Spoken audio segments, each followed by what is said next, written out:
Di Amerika lagi happening banget pajangan bambu kayak gini. Harganya 4 juta aja. Murah banget. Kok kamu udah punya sih? Ya iyalah punya. 4 juta tanpa kayak gini di Indonesia 50.000 juga dapet. Di Italia juga dijual topi anyaman bambu kayak gitu karena bernilai seni yang tinggi. Itu harganya 2 juta. Topi caping 2 juta. Ya di bule bego apa gimana sih? Balotelli di Indonesia harganya tuh cuma 15.000. Ditipu kali lo. Kimiko beli topi rajut ini 500.000.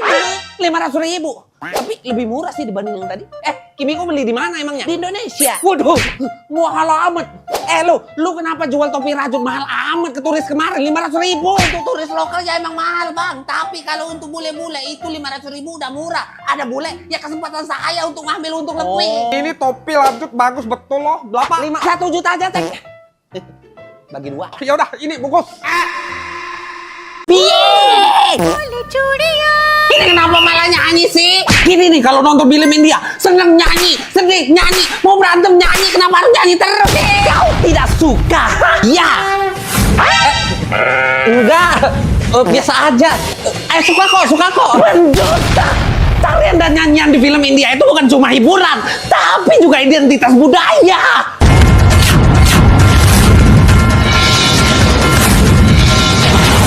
Benar sekali Tapasya. Bandit ini tidak akan pernah tahu kalau sebelum film India itu ada, kita sudah punya pertunjukan Ramlila dan Kathakali yang memadukan drama, tarian, dan nyanyian. Film Bollywood mewarisi tradisi ini.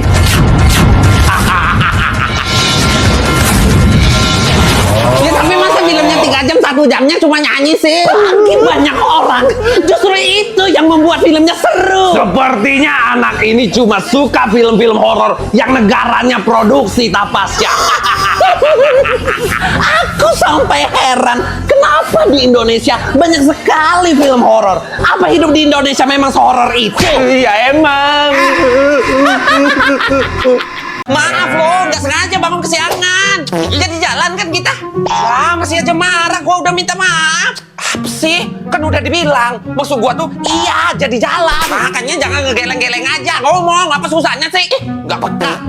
Kita ada di Plovdiv nih, kota tertua di Bulgaria dan salah satu kota tertua juga di Eropa. Wah. Kota ini udah dihuni lebih dari 6.000 tahun yang lalu. Lebih tua dari Athena, Roma, bahkan Mesir kuno juga lebih tuan ini. Dan masih dihuni sampai sekarang. Plovdiv punya amfiteater Romawi, dibangun di abad kedua oleh Kaisar Raja. Sekarang amfiteater ini digunain untuk konser dan pertunjukan lainnya. Wih, keren banget ya. Masih dipakai lagi sampai sekarang. Tapi lapar nih, makan yuk. Lah, nggak mau makan. Ya mau. Gimana sih? Tadi ngegeleng. Makan apa? Yogurt. Ya udah kalau mau. Di mana yang jual ya? Nggak mau. Gua udah ngangguk juga. Lah itu lu tadi bilang mau ngangguk itu. Di Bulgaria itu kalau ngangguk artinya enggak, kalau geleng artinya iya. Gimana sih? Ngomong langsung makanya ngomong. Apa susahnya sih? Nggak peka. Kamu lagi ngapain? Jadi hewan nasional negara lu. Lah itu mah bebek. Hewan nasional kita tuh naga. Justru itu. Kenapa nggak bebek? Bebek kan ada bentuknya. Lah naga.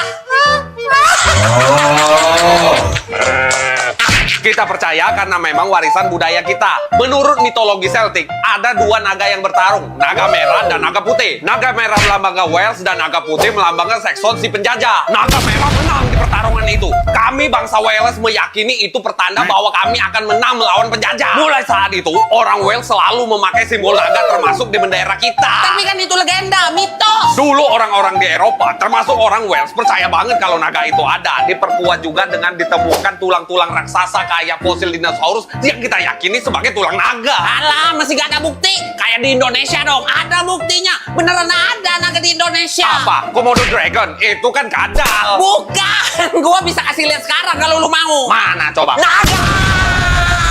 Naga! Mana sih? Bentar lagi datang. Nah, tuh dia. Horas! Selamat datang di gerbang surga. Ada yang bisa saya... Kok mau masuk neraka sih?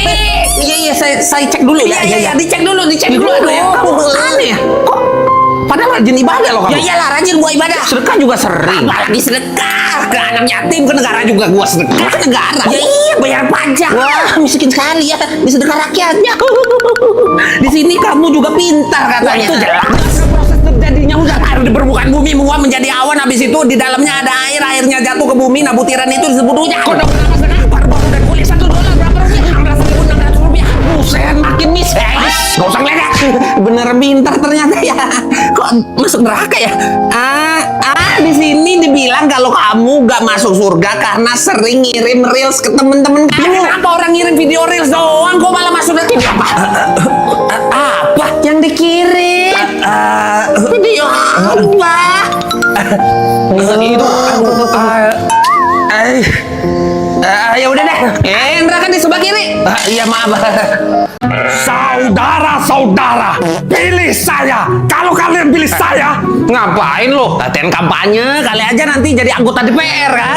Cepet tahu. mau aja jadi begituan. Ya mau lah, gaji 100 juta, per hari 3 juta, tunjang-tunjangan yang lain, punya mobil dinas mewah, punya rumah dinas mewah. Nah lo, Nggak salah tuh. ya enggak lah, siapa yang nggak mau Beda coba? banget kayak di Swedia. Anggota legislatif di sini cuma bangga aja bisa jadi perwakilan rakyat. Biasa banget. Nggak punya mobil dinas, mau ke kantor ya kita naik transportasi umum atau sepeda. Ada sih tunjangan transportasi sederhana, tapi kayak ada kupon gratis naik bus aja gitu. Kalau mau kaya, ya jadi pengusaha kita di sini. Lu tuh ya otak tuh dipakai otak, resikonya gede kalau jadi pengusaha, pajaknya juga gede. Mending jadi DPR lah. Udah, mending lu ikutan latihan nih sekarang sama gua, latihan kampanye. Oh, oke. Cek. Saudara, kalau saya kepilih, masing-masing kalian akan dapat duit, akan dapat kerja, jalanan bagus, sejahtera, adil dan makmur. Stop. Jangan overclaim. Dari mana duitnya? Kalau itu sih nanti aja dipikirin. Yang penting kepilih dulu. Fix nih kalau kayak gini. Kepilih lo, yakin gua. Pilih. Yang indah. Aduh, mau banget sih. Aduh, mana lagi nih angkot? Aduh, telat nih. Aku cinta pekerjaanku. Angkot bang. Aduh, telat gua. Aduh, kesel banget. Ngajar cuma 3 jam. Gak ada lembur. Seneng banget jadi guru. Sejahtera hidupku. Kerja 18 jam sehari. Bila perlu 24 jam sehari. Ngajar dari pagi sampai sore. Terus pulang ke rumah ngoreksi tugas siswa. Habis itu bikin modul pembelajaran. Bikin soal. Habis itu belum lagi sama administrasinya. Aduh, pusing gila. Dan sebanyak itu pasti gede juga kan gajinya. Berapa? 100, 200, 300 tuh kan gede. 300 juta. 300.000 dengan tuntutan sebanyak itu. 300.000. Iya, gaji guru honorer di Indonesia ya emang segitu. Malah ada yang lebih kecil tahu. Gaji guru di Finlandia emangnya berapa sebulan? Rata-rata 66 juta sebulan sih. Gaji 66 juta. Loh, kok pingsan? Kan emang gitu gaji guru di mana-mana. Aduh, kok kaku sih? Udah paling bener kabur aja dulu dari Indonesia. Malah pejabatnya yang kabur. Jangan gitu dong. Gak ada jiwa nasionalismenya lu. Mau kabur-kabur mulu dari negara lu. Sekarang gua tanya, gaji minimum penduduk di negara lu berapa? Kalau di Australia 40 jutaan. Kerja apa tuh? Kasir, pelayan restoran, barista, yang gitu-gitu. Ini gedean di Belanda. Petugas toko, kasir, pelayan restoran. Itu kerjaannya kita punya gaji 44 juta sampai 46 juta. Yalah, beda 4 juta doang. Yang penting gedean gua sebulannya. Oh my god, rakyat jelata kepada ribut sih. Tenang, masih gedean gaji di negara Om. Berapa emangnya? Iya, berapa emangnya? Upah minimum penduduk Luxembourg itu sekitar 50 sampai 55 juta rupiah. Kerjanya gampang, kasir supermarket, staf restoran, sama petugas kebersihan gitu udah dapat gaji segitu. Keren.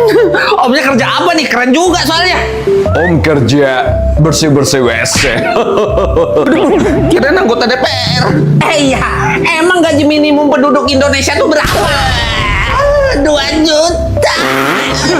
Udah, kerja di negara gua aja. Apa itu nasionalisme? Maling. Maling di Islandia itu cuma mitos. Jadi nggak bakal percaya orang-orang di sini kalau ada maling. Udah, ikhlasin aja HP-nya. Kamu bilang ada maling? Iya, Pak. Ini, Pak, dia nyolong HP saya. Tembak aja, Pak, tembak. Wah, kita polisi di sini selama patroli nggak pernah bawa pistol. Nggak pernah bawa pistol. Berarti nggak bisa. Tembak. Di sini tuh tingkat kejahatannya tuh hampir nggak ada. Jadi buat apa bawa pistol? Nggak mungkin ada kejahatan di sini ya. Saking amannya. Orang keluar rumah ninggalin rumah nggak dikunci juga nggak apa-apa, aman-aman aja. Nggak mungkin, bukan berarti nggak ada, Pak. Gimana sih? Saya tetap nggak percaya. Kalaupun dia maling, pasti bukan orang sini, Bapak. Ini orang maling HP saya, Pak. Kalau bukan dari sini, pasti dari tempat asalnya emang suka maling. Orang dari tempat asalnya emang semuanya suka maling. Kamu emangnya dari mana? Dari Indonesia, Pak. Pantes. Loh, gua orang Indonesia juga. Loh, sama dong. Malu-maluin orang Indonesia aja lu. Kita challenge lagi nih. Pilih 100.000 atau kota misterius ini nih. Mana main challenge kayak gini di Surya sekarang. Nih, kalau mau. Apa nih? Emas. Iya, emas. Emas. Gede banget ini. Gede banget emasnya. Lu dapat di mana ini? Di Sungai Eufrat Surya. Sejak bulan Juli kemarin, airnya lagi surut banget. Orang-orang banyak nemu emas di sini. Kita lagi ngumpulin nih, biar kaya. Mau ikut? Bisa gak sih? Gak usah pakai teriak. Lu boleh ikut, tapi gak usah teriak. Itu bukan emas. Bukan emas. Jadi Perkenalkan sebelumnya, saya ahli geologi dari Surya. Tim kami sudah meneliti benda ini ya bapak-bapak. Dan hasilnya adalah tampilan berkilau tersebut kemungkinan besar bukanlah emas, melainkan mineral seperti pyrite atau mika yang kerap menimbulkan ilusi kilauan emas. Masih harus dicek di lab dulu nih. Ya udah, pamit dulu. Assalamualaikum. Waalaikumsalam. Bukan emas ternyata. Brengsek. Beri liar kayak gini tuh langka banget di Kanada. Bayangin aja, dia tuh punya manfaat untuk menurunkan resiko serangan jantung, asam lambung, untuk imunitas juga bisa. Mahal harganya, 500 sampai 800 ribu rupiah per kilonya. Buah kresen kan itu, nggak usah beli mahal-mahal, Mbak. Tinggal pungutin aja di depan rumah gua, banyak yang jatuh, ayo pungutin. Kalau musim panas di Jerman paling enak banget makan rose apple. Itu tuh harganya 400 ribu rupiah, mahal banget kan, gak mampu beli kan. Lah, jambu air doang, tinggal ngambil di belakang rumah gua, Kak. Enggak. Dan siapa sih manggil lu? Kalau di negara Ana paling sering pakai arang dari batok kelapa untuk sisa. Harga satu kantongnya 1 juta rupiah aja. Abah, ini banyak banget gua batok kelapa, ambil aja, bakar. Di negara I paling suka pakai keranjang bambu kayak gini yang punya nilai estetik tinggi. Sometimes it's so expensive. Harganya 1 juta rupiah aja. Ini mas serok sampah di rumah gua, mister. Ya ampun, gak usah 1 juta. 300 aja nih, bayarin. Aduh, basah. Iya mas, sabar ya, sabar dulu. Jepang itu tingkat pertumbuhan penduduknya sangat rendah, paling rendah di dunia. Jadi kalau lihat ibu hamil kayak gini yang mau melahirkan, udah senang banget saya. Aduh dong, jangan banyak ngomong dulu, sakit banget ini. Aduh. Sebenarnya kita punya alat baru nih bu, untuk menghilangkan rasa sakit ibu.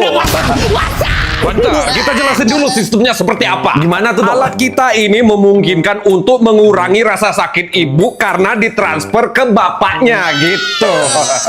Oh, oke sih dok, nggak apa-apa, asal sakit istri saya berkurang. Kita coba transferin rasa sakitnya 20% aja ke bapaknya ya. Ya udah 20% nih. Beneran berkurang dok sakitnya. Wah, saya juga nggak ngerasa sakit apa-apa nih dok. Bisa tambahin sampai 40% nggak? Bisa dong, 40%. Keren banget nih. Saya juga nggak ngerasa sakit apa-apa ternyata dok. Bentar ya dok ya. Iya lo bro, kenapa? Ya Allah bro, perut gua sakit banget ini. Kayak ada batu gede gitu di perut gua. Aduh, sumpah sakit banget.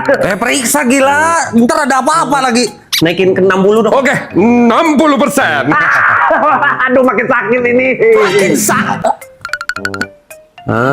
Naikin ke 100 dok. Oke.